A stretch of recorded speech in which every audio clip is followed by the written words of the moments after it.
our fellow African-American brothers and sisters who are in the grind, who are in the trenches, who are ambitious. They want more than what they have. Do me a favor, drop in the comments, man. We want to support you. I don't care what you do, lashes, hair, whatever. You change tires. If you have legitimate, y'all, legitimate business, drop it in the comments, y'all.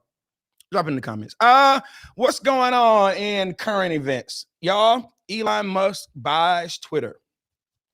When he bought it, y'all, get this, the man immediately fired the CEO, the CFO, the legal chief, and the general counsel. He reportedly has plans for more layoffs. Also disbanded the board of directors, making Elon the sole director of Twitter. Yeah, that's my type of carrying on. Get rid of everybody. If it's not progressive, man, you got to go. That's me all day. I tell people all the time, man, we're not growing together. We're not growing old together. We're growing together. And as soon as you stop growing, you got to go. Ain't nothing personal. Love you to death. But I'm more loyal to progression than I am the fact that we've been knowing each other for a long particular time. Nah, I ain't with all that. So shouts out to Elon Musk, man. I would love to have a conversation with him. I did a little study on Elon Musk today. And unbeknownst to me, one of his employees said, I took a picture of him. He doesn't say a whole lot. They said they took a picture of him. He was asleep on his desk at work. He literally laid on his desk, went to sleep, got up, and continued working. That's my type of carrying. That's my type of carrying on, man. Man, so shouts out to Elon Musk. I don't know what he's planning on doing with Twitter.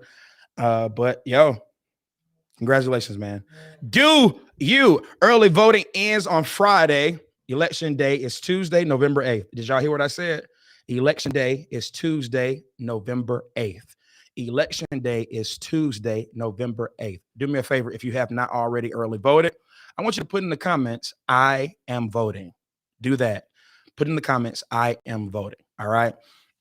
But I already early voted, so I'm grateful for that. But I do want to promote that you get out and get involved. Use your power, use your voice. Okay.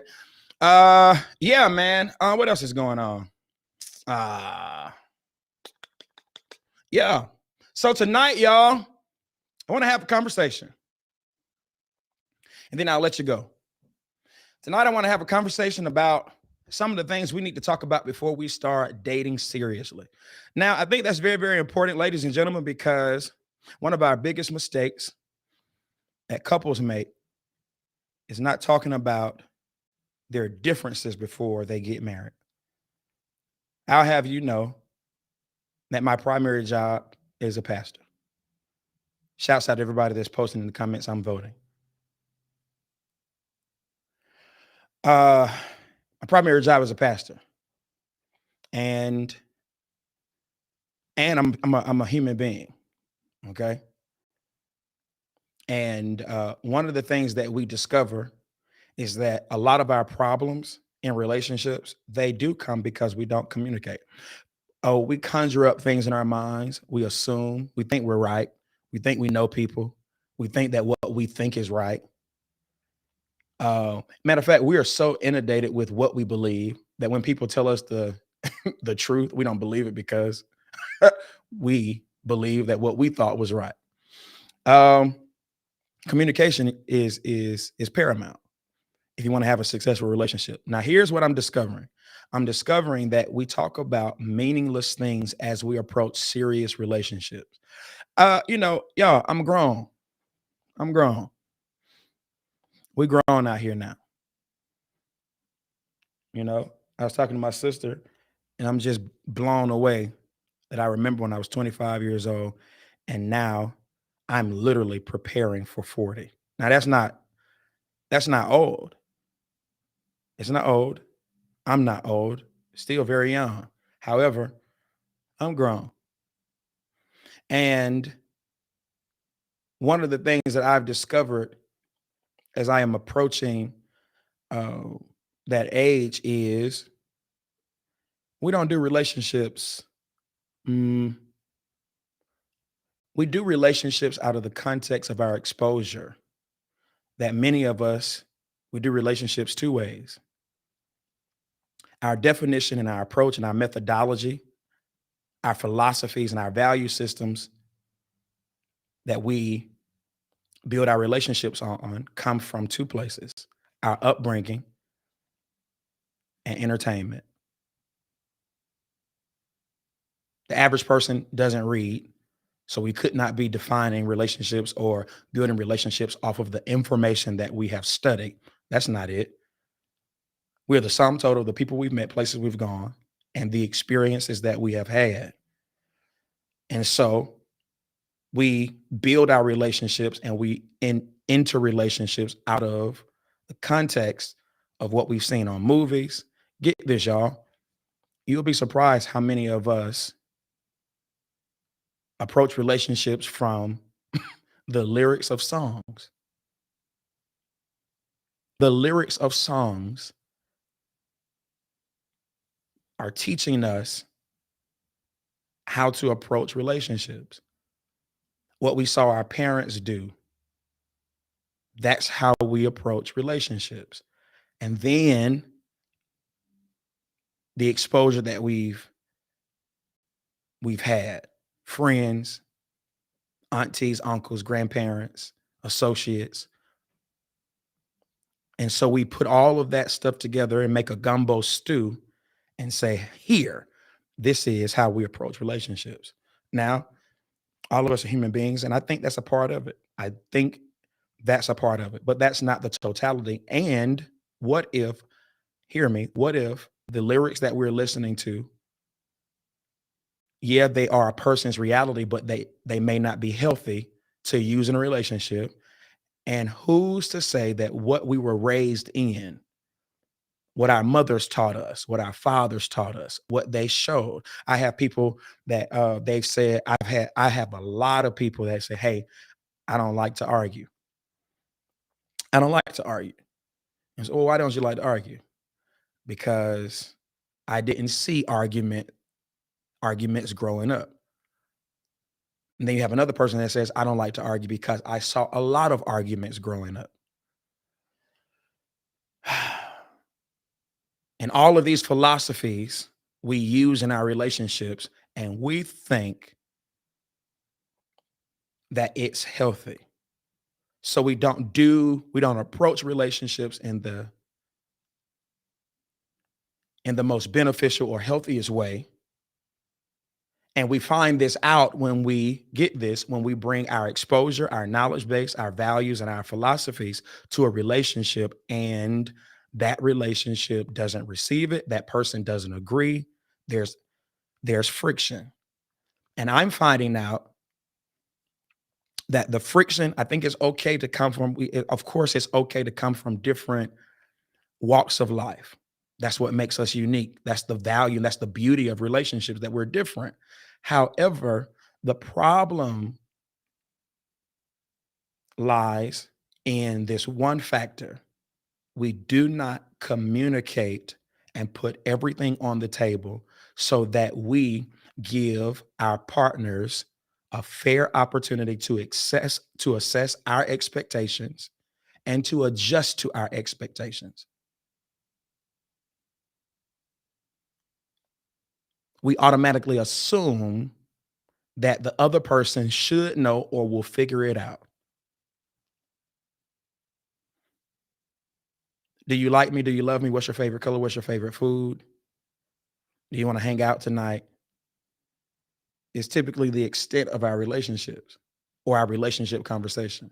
Did you hear about what was going on? And we stop there.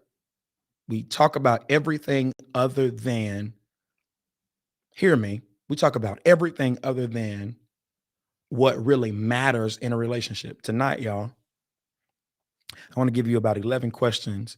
And when I say it's just only 11, I want to give you 11 questions. It's only 11 tonight, but there are hundreds of questions we really need to be having with our significant other. Before we hear this, do two things: become serious with a person, and before we get married.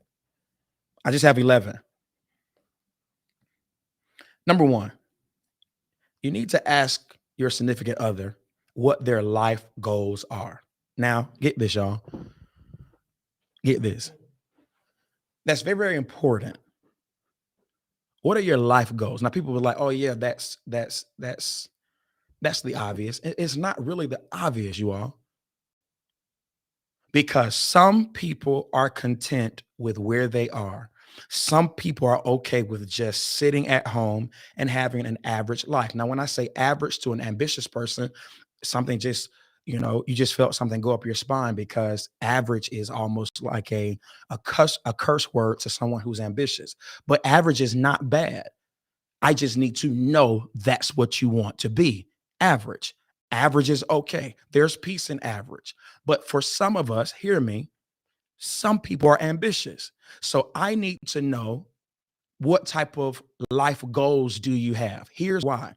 Because at some point, there's going to be friction and resentment when I want more out of life and you are okay with just being at home and going to events and hanging out with family. There's nothing wrong with that. But at some point, we're going to resent one another.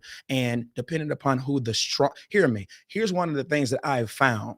When there is, in relationships, there are compromises. We have to always compromise in relationships. There are going to be things that you don't do, or you sacrifice for the betterment of the relationship. Here's the problem.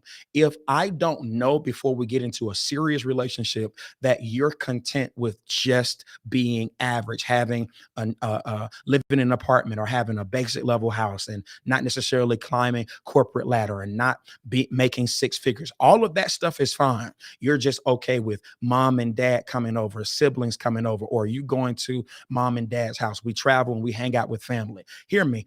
That is fine. There's nothing wrong with that. But for someone else, that may be the thing that they dread. They are afraid of just having that life. And what happens is, if we fall in love without having that conversation, once the infatuation phase is over, and I realize that I have compromised my dreams, my goals, and my ambitions. Hear me. What tends to happen as I compromise? See, compromise does not mean I resolved in my person. Compromise means I resolved it with you. It means I sacrificed, but it does not mean I resolved it in my person. It does not mean I'm okay with it. I just did it to keep the peace and to make you happy. So I think we have to understand that compromise and resolve are two different things. Hear me very carefully. I can compromise to keep the peace, but internally I could still be wanting something. And so if I have to sacrifice my dreams, here it is, all my life I wanted to do A, B, C, and D, but you didn't want to do that. And it was going to require us to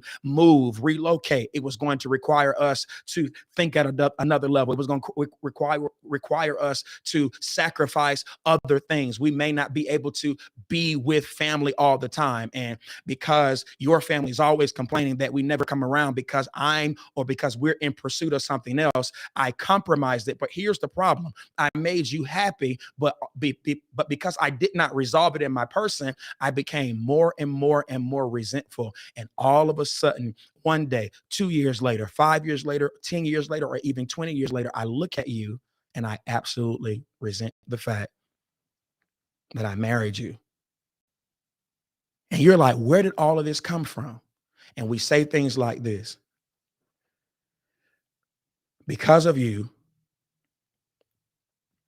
I never ever fulfilled my dreams. Because of you, my life is miserable. And you're like, where is this coming from? I didn't do what it is I always wanted to do because I wanted to make you happy. Resentment.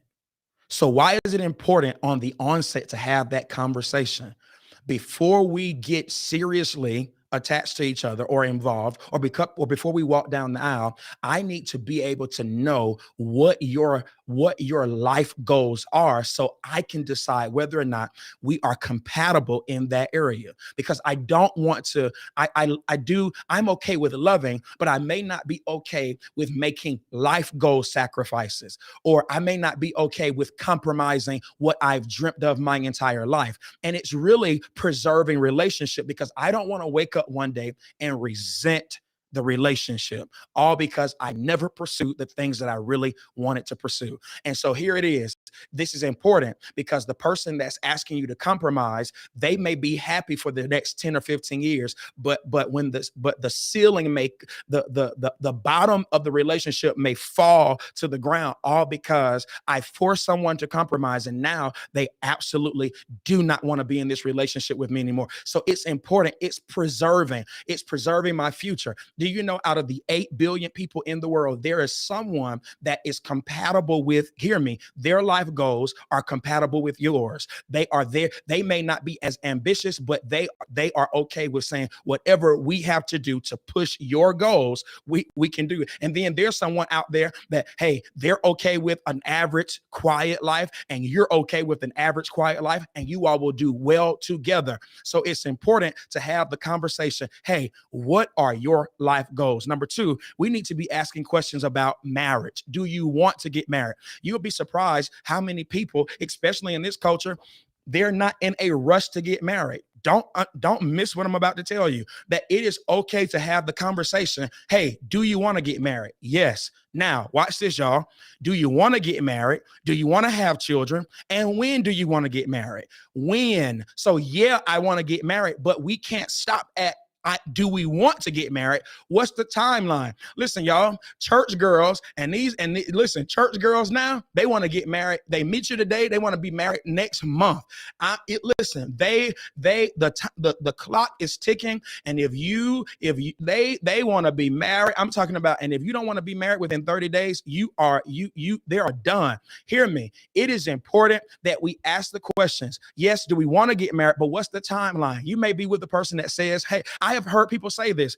I have heard people walk around saying this. Well, I just believe that if we don't get married in 12 months, what's the point of the relationship? Now, that's asinine to me, but hear me, it's not to them. To each his own, right? Here's the point. The point is, you have to be able to say, hey, do we want the same things as it relates to family, marriage, and children? And when do we want the same things? So yeah, we want to get married. Yeah, we want to get married next year. Yeah, we want to get married in 5 years. All right. Now, do you want children? Yes. When do you want children? Listen, ask the average woman. The average woman that approaches 30 and does not have children, they start to panic. They start to talk about ovaries and eggs and seeds and this. And the doctor said, if you don't have them by 19, your eggs gonna be, your ovaries gonna be done with. Done for. I'm talking about they are panicking. So hear me. It is important when you sit down and you have these conversations in your relationship, or you're dating. Hey, do you want kids, and when? From the time the relationship starts to be serious, what's the timeline of marriage what's the timeline that do you expect for me to propose to you, and when do you want to start having children? That's important conversation. Number 3, finances. Finances. Are you good with money? Now, I believe everyone is good. Hear me, y'all. Everyone is good with money. Listen, either you're good with spending money, either you're good with saving money, either you're good with gambling money, either you're good with losing money. Everybody is good with something. Do you have a savings account? Do you have a great credit score? What's the extent of your debt? Once we get into serious relationships where we're comfortable having a finance conversation, I think it's paramount. If in fact I'm considering marrying a person, I need to be having the conversation. Listen to me. What's your credit score like? Because these are going to be the determining factors on whether or not we can get this, y'all, a house, whether we can get cars, whether we can get finance for certain loans, for certain businesses, whose name are we going to put certain things in? It is miserable. It's a miserable feeling for you all to want a house, a car, whatever, and you can't. Listen, they're going to check your credit, especially if you don't have cash. The conversation used to be this: would you want a perfect credit score or be a millionaire? Let me tell you what I would prefer. If I had the opportunity to choose between a perfect credit score that would never change and millions of dollars, I would take the credit score. Now, of course, I want both, but if I had to choose, I would do the credit score. Here's why. If I will not, listen, here's the question.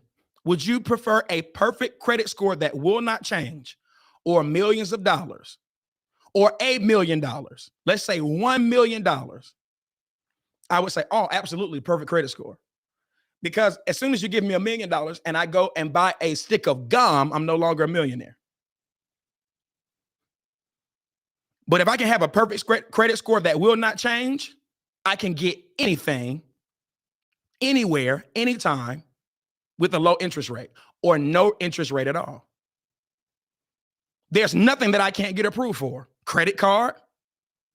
Y'all hear what I'm saying? So what's my point? We have to have the conversation. Let's talk about finances, y'all. Do you have a savings account? Do you owe a lot of people money? Do you have life insurance? Do you have health insurance? Do you believe in a prenup? All right. You got to have the conversation. Hear me, y'all. You got to have the conversation about prenups. I believe in a prenup. I'm cool with it. Here's why. Because the prenup, hear me, y'all. The prenup is saying, hey, I want to protect wealth. I want to make sure both parties are good. And I want to make sure, hear me. And here now the ladies in the room, y'all like totally flipped. And we understand that there are pros and cons with prenups. There are pros and cons with prenups. But understand this. I believe it's okay, depending upon what your context is. I believe a prenup is okay. There are pros and cons. There's a pro where, hey, it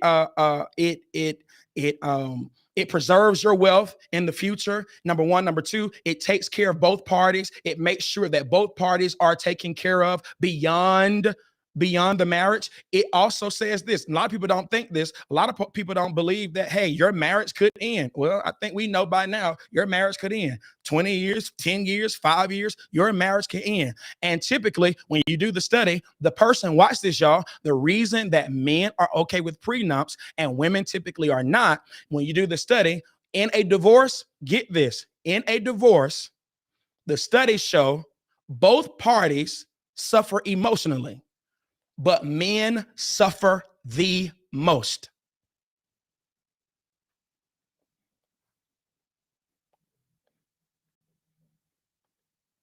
And of course, it says this, the cons of prenups is it's not always, it doesn't hold up in court all the time. Number one. Number two, it suggests that there's a level of distrust in the relationship, but it's not, hey, if the relationship works, we'll never need it. But if it doesn't, it's something that preserves both. It preserves the wealth and it protects each party, making sure that no person is left with nothing.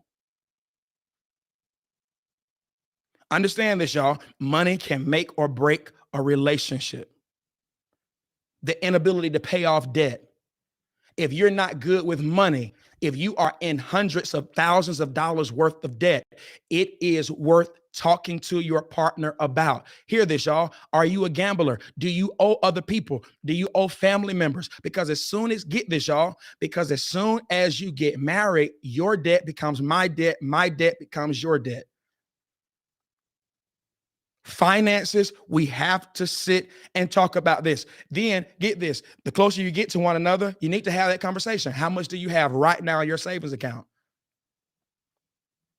It doesn't mean that, get this, y'all. It does not mean that, oh, this is a determining factor of whether or not we can be together. It does mean that, hey, we need to figure out who's good with money and who's not, because we're going to be in this together. And this may be the perfect time to start working out some financial details so that when we get married or the first 2 or 3 years in our marriage, we know that we are not focusing on kissing and hugging, because, y'all, hear me, y'all, don't miss this, y'all.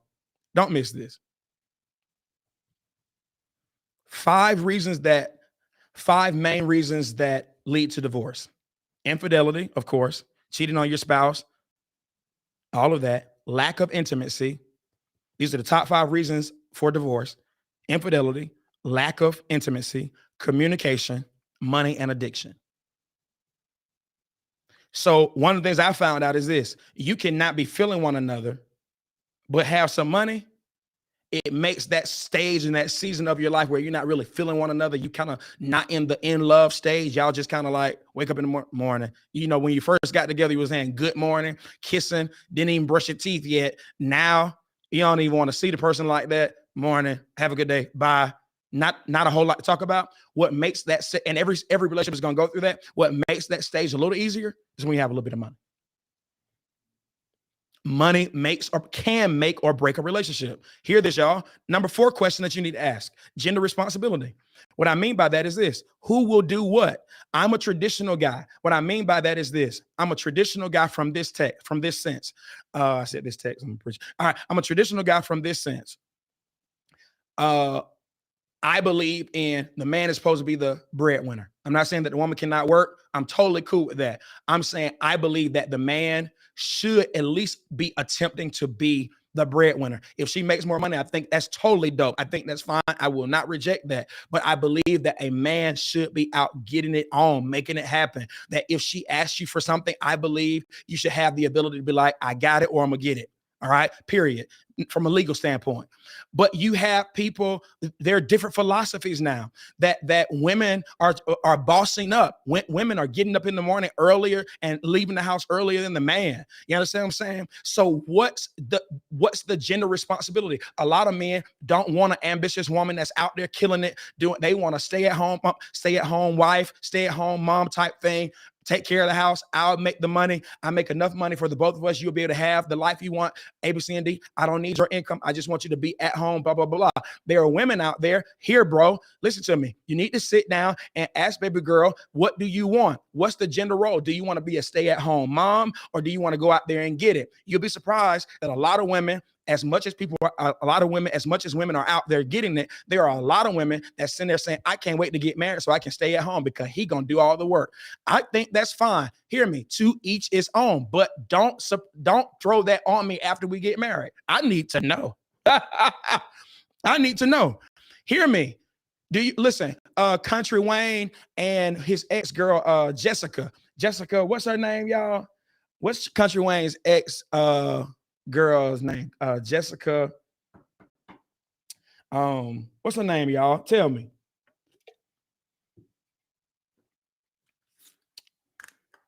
Something Jess. Just hilarious. Yeah, just ha ha ha. Get this, y'all. Do y'all know that they broke up because one major reason? Country Wayne was like, yo, bro, nah, I'm the man. You understand what I'm saying? Like, just chill. But Jess was like, nah, I'm better than you. I got my own platform. So this is what they said out of their mouth. They had a great relationship, but they started bumping heads as it relates to success. She out there doing her thing. And he like, nah, calm down. I'm the man. I'm nah. And so she suggests that maybe he couldn't handle her success. And he suggests that y'all, you know, she didn't realize that you really need to be kind of following me and supporting me because I'm the one that got the juice. What does that sound like? That sounds like two ambitious persons that did not sit down and talk prior to the relationship and say, hey, gender responsibility. Will you support me if I become just as successful or more successful than you?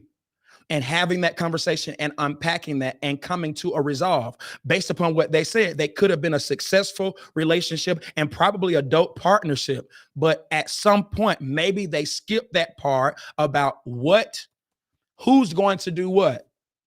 He may have been expecting her to kind of calm down in her career and just totally support him. Or he may have been like, be successful, but don't try to be more successful than me. And she like, to heck with that, I'm going for it. And she killing it. She killing it. And she seems very ambitious. What's my point, y'all? There are many people out there like that will never be famous, but there's that lady out there that's saying, no, I'm trying to be the top in my company. Well, to be the top at the company, she don't have time to get this. Buddy may have to say, well, she ain't gonna always be at home to cook me breakfast, have coffee, sit at the door and wave as I pull off in the driveway. And as soon as I come home, there's this hot meal. No, Shawty may not be like that. Shawty may be like, I made some toast, but we gotta go. I'm leaving when you leaving. I'm leaving before you leaving. Having the conversation. Get this, who's gonna cook? New age relationships, there is no get up in the morning, babe, and cook me breakfast. She may be able to do it once, twice a week, but it may not be like that. You have to have the conversation so you won't be like, surprise, and mad when you find out that she don't want to do it like that. That's not how her mind works. So having a conversation about gender responsibility. Number 5, family dynamic. Are you close to your family? What were your family values? How were you raised? Was your father in your life? Was your mother in your life? We are all impacted by our upbringing. Do you understand, y'all, that those people who people who don't have fathers, you can tell that in a relationship. Get this, and you can tell that those who have fathers, you can tell that they've had fathers in a relationship too. Now watch this. Pay attention to what I'm about to tell you. Both have pros and cons. Hear what I'm saying. Just because you've had a father in your life, that can, if you don't know how to approach a relationship, that may be a huge adjustment for a guy. I've noticed that women who have had fathers in their lives, they are very, very confident and very, very independent. But I've noticed that women who didn't have fathers in their lives, very, very independent too. And that can be, because we all, listen, y'all, we never talk about it. That people, just because you had a dad in your life and just because you had a mother in your life, it does not mean that you are perfect. That if you had a father in your life, you may not know, he may have raised you to be so independent that when you meet a guy that has the mindset of, I'm the one that's going to be the sole provider, call me, I'm the man, I'm the leader, A, B, C, and D, and you become so independent, you may have to learn how to allow him to lead. If you've been by yourself and you had to raise yourself, you may have an adjustment of allowing a person to lead. You may be emotional. If your father didn't affirm you, if your father didn't love you, if your mother didn't nurture you, you may take that out on your relationship. And when they don't give you that nurturing, and when they don't give you that affirmation and esteem, you may become needy. Hear me. If in fact you come from broken homes, it doesn't matter. If you had both parties, both parents in the house, everyone has to make the adjustment. All right, get this. Just because you had both parents in the house does not mean dad was vocal. He may have never said anything and mom was the person that was extremely vocal. Well, that may have caused you to be very vocal and controlling, and you never allow the man to lead. You out-talk him, you verbally abuse him because you're used to your mother making all the decisions. Your dad said, ask your mama. He never said anything. He just came home, went to work, came home, went to work, never really had a leadership role, though he was in the house. So what's my point? We have to have the conversation about the family dynamic. You have to ask those types of questions. Are you close to your family? If a person is not close to family, they may not have the same values for family that you may have. You may have been a person, get this, y'all. You may be a person that, every time you turn around, look, get this, y'all. Every time you turn around, the family got together. You grew up in a situation where every time you turn around, the family got together for New Year's, got together for the end of January, the 31st. It was a tradition. Then we got together for the day after Valentine's. All the couples in the family, we get together on the day after Valentine's. We come to the house and we all have on matching shirts, and the couples come to celebrate together. Then we get together the 1st of March for March Madness relationship night or family night. We always come together after church on Sunday to play cards. We get together for the summer. We all go on family vacation. All the auntie and her husband, your uncle, your granddad, your grandmama, your mama, your daddy, the boyfriend. Look, the boyfriend and the girlfriend, they be 16, but they ask their mama, could they come? Because y'all go together. Can y'all come on? So for the summer, all the couples go on. The family does all this, Christmas, Thanksgiving. Well, get this. You may not have done any of that, and that becomes frustrating to you. It'll be frustrating to me. I ain't doing none of that. I'm telling you right now. I ain't doing none of that. I ain't doing none of that. You crazy. I'm not about to do that because of my family dynamic. No, I ain't doing all of that. Christmas shirts, Thanksgiving, all the, you name it.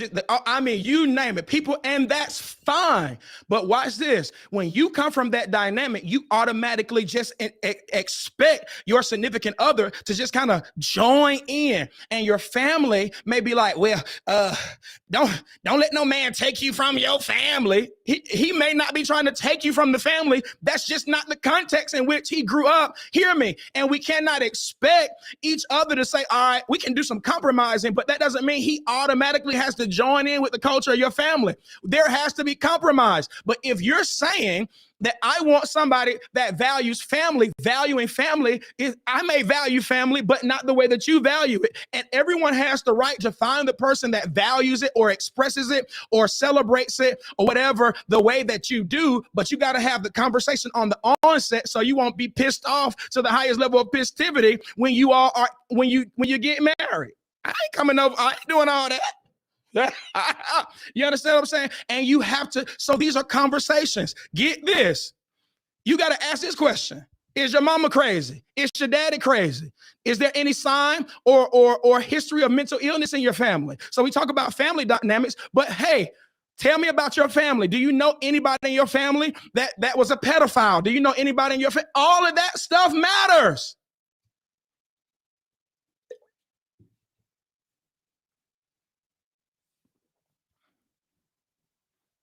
Number 6, here's a question, y'all. Are you addicted to anything or do you have a criminal record? You addicted to drugs? Do you secretly smoke crack? I need to know.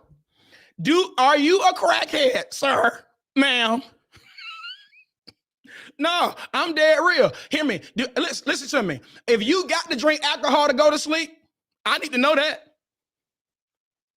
I need to know if you got to drink some alcohol because I don't drink.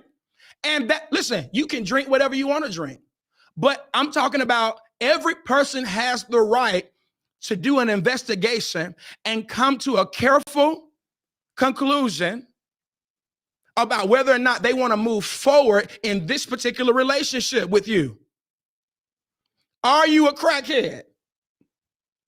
Do you snort cocaine for recreational purposes? Do you smoke marijuana?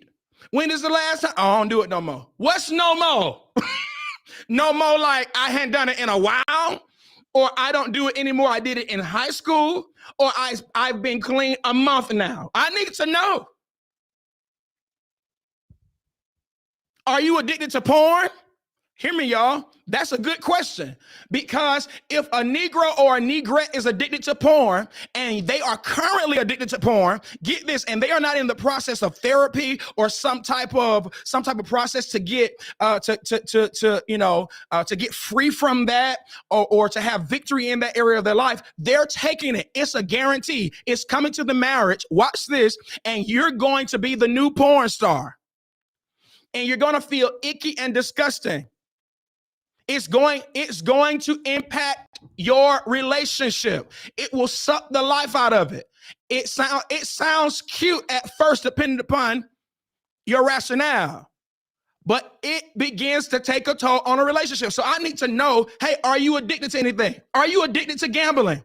That's important. We all talk about alcohol, porn, drugs, but nobody's talking about gambling. I need to know if you are addicted to gambling. So when we have 20, 30, 50, $100,000 in the savings account, your addiction does not cause you to go into our family savings and we lose everything. Fool. Number 7, it is okay to ask this person this question. Do you have mental health issues? I'm not going to get into that conversation because everybody has mental health issues now because it's a rhetoric. It's a colloquialism. But we need to take it seriously. Do you have mental health issues? Do you take medicine for mental health?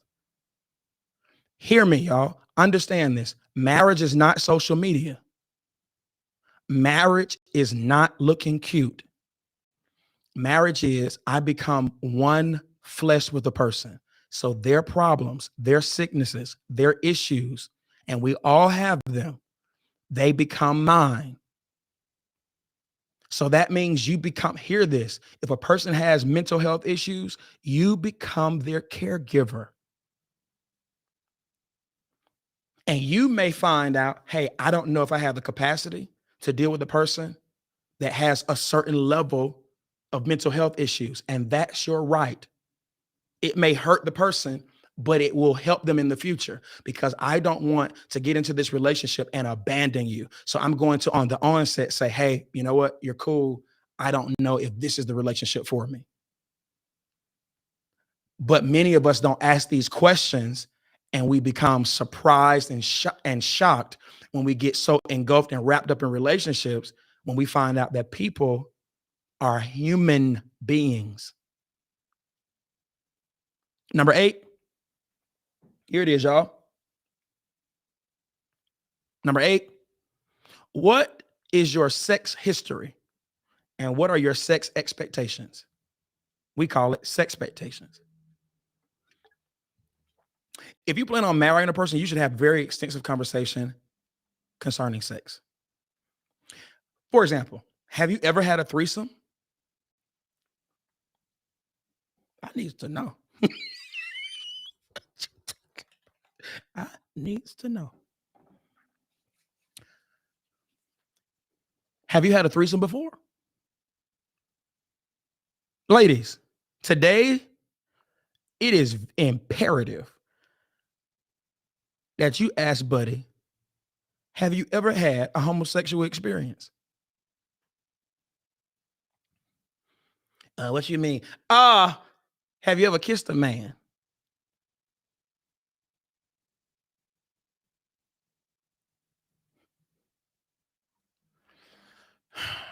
Bro, you better ask Shawty, have you ever had a homosexual experience? Have you ever been in a homosexual relationship? Have you ever kissed a woman?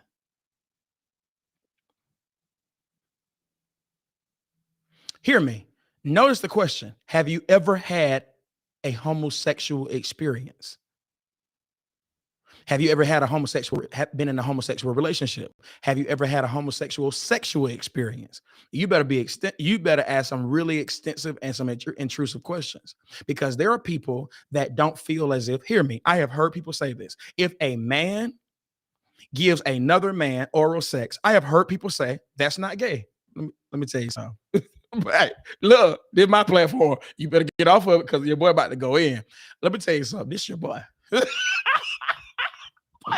What you talking about? Huh? This your boy. Mm-mm. But there are people who feel as if, oh, someone performed oral sex on me, or I was the one that penetrated the person. That doesn't make me gay. You need to know if that's what a person thinks or feels. Here's why. Because what if that person in the future decides to cheat on you, and they're not cheating on you with the opposite sex, they're cheating on you with the same sex? Do you know the danger they're putting you in?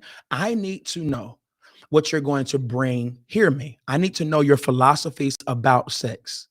I'm talking about, we need to be intrusive, because if you're addicted to porn, I need to know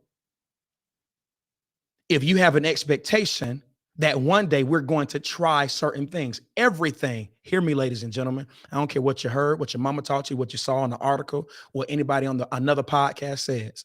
Hear me. Everything needs to have boundaries. You heard what I said? Everything. Everything. Without boundaries, the people perish, the scriptures say. Everything there needs to be some absolutes. Well, hear me very carefully. I ain't here to judge. I'm here to consider if I need to further or continue this relation. I ain't judging you. Do your thing. I'm saying I have a right to look at your life and say, is this person compatible with me? We ain't judging. No. We ain't judging at all. Hear me very carefully. Keep doing your thing. If it works for you, I support it, but I don't have to engage in that. Hear me, y'all. You can be in a marriage because you have had threesomes and because you've had some very, very radical sexual escapades. You can get married and sex becomes boring. And what do? Get this, y'all. When we are bored, sometimes we start creating things. Man, I wish I was teaching to my church. I tell y'all in Old Testament what happened when people started getting bored. They started creating sins. Hear me very carefully. If you have exposed yourself to some crazy sexual experiences, when you have to have sex with the same person over and over and over and over and over again, you either go in private and satisfy your needs, or you invite certain things to your relationship. Nobody wins after that. It can destroy your relationship. So we got to have that conversation. Hear me very carefully. Don't miss that. I wish I was talking on that one. I wish I was talking to my folk. We'll talk later. But we need to have a conversation. Hear this, y'all. Have you ever had an STD? Do you currently have one? I need to know. Hear me. Some people can marry people with that. Some people cannot. But it is your right to know, so you can decide if this is a person you want to continue to be in relationship with. Oh, listen to me. This is real life talk. We ain't judging nobody. But if you don't have these conversations, hear me, you see how having these conversations can literally save your life or save the relationship or save the marriage? You got to have the hard conversations. And I think we stay in that infatuation phase too long and not understanding that people, we are all real people.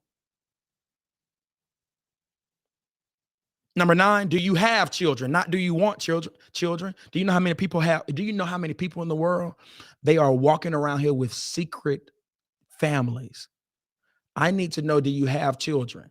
Let's say it's not a secret. Now I need to know, what's the relationship between the parents, the baby's mother or father. Here's why. Because if you engage in a relationship with the person, a serious or permanent relationship, because suggesting marriage, that means they become your child. Now you have to deal with baby mama, baby daddy drama. Don't hit my kids. You may have a way that you want to raise children, and that parent or that child's parent or the other parent may not agree with that. All of those things, they matter. That stuff can blow up. You got to have the conversation. I don't want to pop up one day and you tell me that you have children and you just how long have you had the children? Did you do this while we're together? No, they 29 now. What the? Well, I met you 20 years ago. That means you knew. Hear this, y'all. This is my last one for tonight. Religion. In a nationally representative survey of 2,450 Americans, New York Times contributor Naomi Rowley found that certain faith pairings seem more likely to result in divorce. For example, 61% of marriages ended in divorce where one partner is evangelical and another is non-religious. Hear me, y'all. Atheists and Christians typically will not sustain. Muslims and Christians typically will not sustain. Can relationships work where there is we have different faiths? Yeah, they can. But it takes intense communication. We call it interfaith relationships. Can interfaith relationships work? Yes. No doubt about it. But get this. Don't miss this. It's going to be very, very difficult at some point, or it takes a lot, and I mean a lot of work. Trying to convert, this is what we do in the Christian church. I have seen this most of my life. Most of my life, I have seen women in the Christian context go out and get unsaved guys with the expectation that God somehow, or their pastor somehow, or get this, they will be able to convert an unsaved man. Hear me. 9 times out of 10, it doesn't work.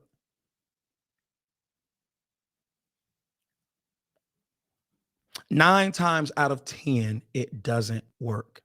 Let's say you become successful in reaching that significant other. It does not mean that the problems are over, because typically people get their faith or their religious beliefs from their upbringing. So now when your spouse male or female, converts to Christianity or whatever it is your faith is, it now creates tension and friction between them and their family. So it doesn't solve all problems. So we have to have the religion conversation. What do you believe? Because it hear me, it does impact the way we raise our children, the way we see the world, the way we view money, the way we view the relationship, everything. So I have to have the religion conversation because at some point it will affect and impact the entire relationship. I'm not telling you, hear me, I'm not telling you not to pursue a relationship that's interfaith. I'm saying you have to have the conversation and carefully consider if it's something that you want to pursue, because it will in some way impact the relationship.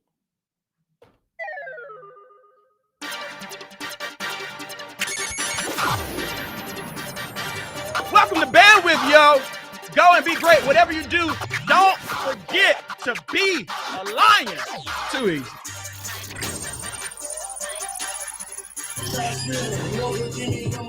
Yo, thank y'all for tuning in tonight, man. Thank you. I love you. Be safe tonight. Happy Monday to you, man. Do me a favor, press the subscribe button now. Thank y'all for the support. Shouts out to my staff. Thank you. I love y'all. Have a wonderful day. Too easy.